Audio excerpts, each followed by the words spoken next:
D gang ಈ ಕೊಲೆ ಪ್ರಕರಣಕ್ಕೆ ಸಂಬಂಧಪಟ್ಟಂತೆ ಇಲ್ಲಿ ತನಕ 17 ಆರೋಪಿಗಳ ಬಂಧನ ಆಗಿದೆ. ಇವತ್ತು 13 ಆರೋಪಿಗಳ ಕಸ್ಟಡಿ ಅವಧಿ ಅಂತ್ಯ ಆಗ್ತಾ ಇರೋದ್ರಿಂದ ಅವ್ರನ್ನ ಕೋರ್ಟ್ಗೆ ಹಾಜರುಪಡಿಸಲಾಗುತ್ತೆ. ಇವತ್ತು ಡಿಸೈಡಿಂಗ್ ಡೇ ಅಂತ ಹೇಳಬೇಕಾಗುತ್ತೆ. ಕಾರಣ ಪರಪ್ಪನ ಅಗ್ರಹಾರವೋ ಅಥವಾ ಮತ್ತೆ ಪೊಲೀಸ್ ಕಸ್ಟಡಿಯ ಈ ಪ್ರಶ್ನೆಗೆ ಇವತ್ತು ಉತ್ತರ ಸಿಗುತ್ತೆ. ಡೆವಿಲ್ ಗ್ಯಾಂಗ್ ಜೈಲಿಗೆ ಬಂದ್ರೆ ಮುಂದೇನು ಅನ್ನೋದು ಕೂಡ ಪ್ರಶ್ನೆ.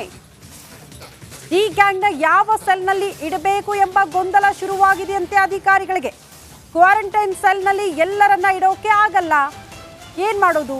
ಮುಖ್ಯ ಜೈಲಿನಲ್ಲೇ ಆರೋಪಿಗಳನ್ನ ಬಿಡೋದಾ?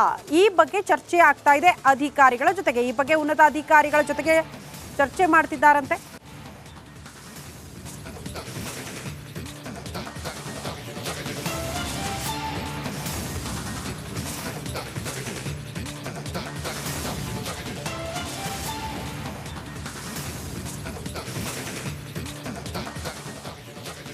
ಕೊಲೆ ಕೇಸ್ನಲ್ಲಿ ಅರೆಸ್ಟ್ ಆದ್ರೂ ಕೂಡ ಪವಿತ್ರ ದೌಲತ್ತಿಗೇನು ಕಡಿಮೆ ಇಲ್ಲ. ಮಾಡಿರೋದು ಪಾಪದ ಕೆಲಸ, ಮೇಲೆ ಈ ರೀತಿಯ ದೌಲತ್ತು ಬೇರೆ.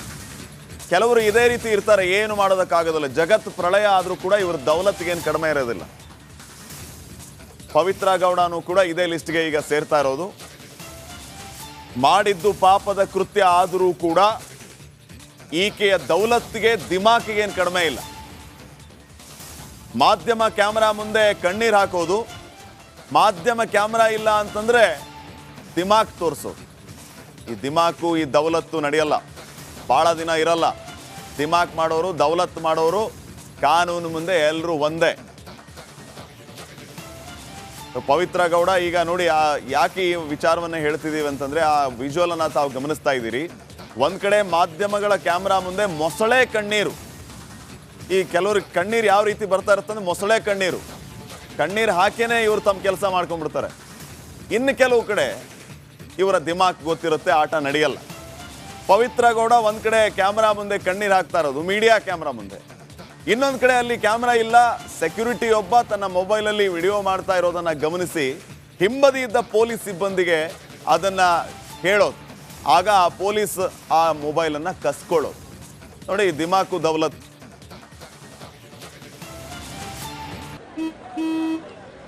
ನಡಿ, ಈಗ ಶುರು ಮಾಡೋಣ.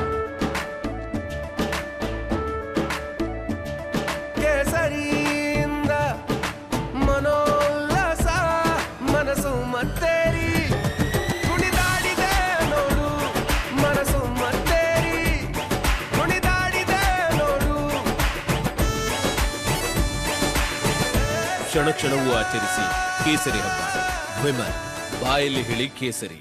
ಡಿ ಗ್ಯಾಂಗ್ ಈ ಕೊಲೆ ಪ್ರಕರಣಕ್ಕೆ ಸಂಬಂಧಪಟ್ಟಂತೆ ಇಲ್ಲಿ ತನಕ 17 ಆರೋಪಿಗಳ ಬಂಧನ ಆಗಿದೆ. ಇವತ್ತು 13 ಆರೋಪಿಗಳ ಕಸ್ಟಡಿ ಅವಧಿ ಅಂತ್ಯ ಆಗ್ತಾ ಇರೋದ್ರಿಂದ ಅವ್ರನ್ನ ಕೋರ್ಟ್ಗೆ ಹಾಜರುಪಡಿಸಲಾಗುತ್ತೆ. ಇವತ್ತು ಡಿಸೈಡಿಂಗ್ ಡೇ ಅಂತ ಹೇಳಬೇಕಾಗುತ್ತೆ. ಕಾರಣ ಪರಪ್ಪನ ಅಗ್ರಹಾರವೋ ಅಥವಾ ಮತ್ತೆ ಪೊಲೀಸ್ ಕಸ್ಟಡಿಯ ಈ ಪ್ರಶ್ನೆಗೆ ಇವತ್ತು ಉತ್ತರ ಸಿಗುತ್ತೆ. ಡೆವಿಲ್ ಗ್ಯಾಂಗ್ ಜೈಲಿಗೆ ಬಂದ್ರೆ ಮುಂದೇನು ಅನ್ನೋದು ಕೂಡ ಪ್ರಶ್ನೆ. ಈ ಗ್ಯಾಂಗ್ನ ಯಾವ ಸೆಲ್ನಲ್ಲಿ ಇಡಬೇಕು ಎಂಬ ಗೊಂದಲ ಶುರುವಾಗಿದೆಯಂತೆ ಅಧಿಕಾರಿಗಳಿಗೆ. ಕ್ವಾರಂಟೈನ್ ಸೆಲ್ನಲ್ಲಿ ಎಲ್ಲರನ್ನ ಇಡೋಕೆ ಆಗಲ್ಲ, ಏನ್ ಮಾಡೋದು? ಮುಖ್ಯ ಜೈಲಿನಲ್ಲೇ ಆರೋಪಿಗಳನ್ನ ಬಿಡೋದಾ? ಈ ಬಗ್ಗೆ ಚರ್ಚೆ ಆಗ್ತಾ ಇದೆ ಅಧಿಕಾರಿಗಳ ಜೊತೆಗೆ. ಈ ಬಗ್ಗೆ ಉನ್ನತ ಅಧಿಕಾರಿಗಳ ಜೊತೆಗೆ ಚರ್ಚೆ ಮಾಡ್ತಿದ್ದಾರಂತೆ.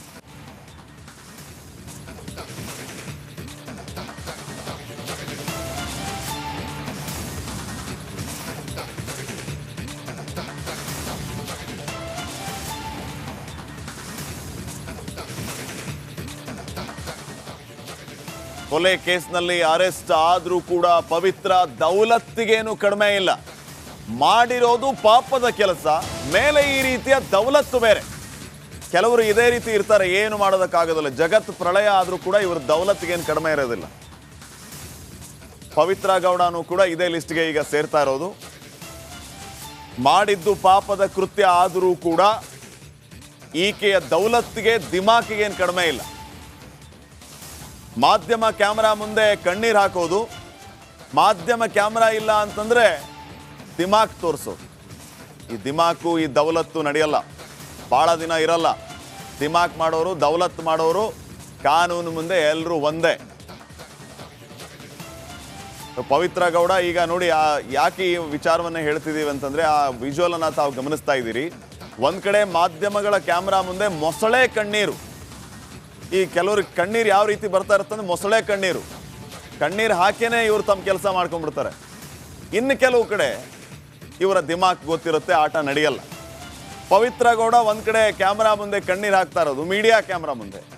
ಇನ್ನೊಂದು ಕಡೆ ಅಲ್ಲಿ ಕ್ಯಾಮ್ರಾ ಇಲ್ಲ, ಸೆಕ್ಯೂರಿಟಿ ಒಬ್ಬ ತನ್ನ ಮೊಬೈಲಲ್ಲಿ ವಿಡಿಯೋ ಮಾಡ್ತಾ ಇರೋದನ್ನು ಗಮನಿಸಿ ಹಿಂಬದಿ ಇದ್ದ ಪೊಲೀಸ್ ಸಿಬ್ಬಂದಿಗೆ ಅದನ್ನು ಹೇಳೋದು. ಆಗ ಆ ಪೊಲೀಸ್ ಆ ಮೊಬೈಲನ್ನು ಕಸ್ಕೊಳ್ಳೋದು. ನೋಡಿ, ದಿಮಾಕು ದೌಲತ್